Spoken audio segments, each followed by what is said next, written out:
വിശ്വസിക്കുക. എന്താ പറഞ്ഞത്? ഇസ്ലാം കാര്യങ്ങളാണോ ഈമാൻ കാര്യങ്ങളാണോ? പറയ്. ഇസ്ലാം കാര്യങ്ങളാണോ ഈമാൻ കാര്യങ്ങളാണോ? ഈമാൻ കാര്യങ്ങൾ എത്രയാണ്? ഒന്നാമത്തെ രണ്ട് ഒന്ന് ബാക്കി പറയാം.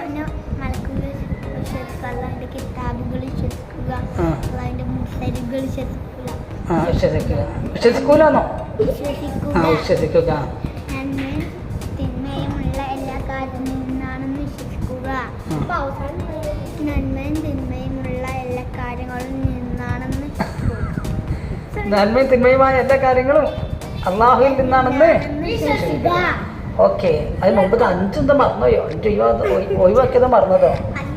5 അവസാനം 5 അവസാനം വിശ്വസിക്കുക.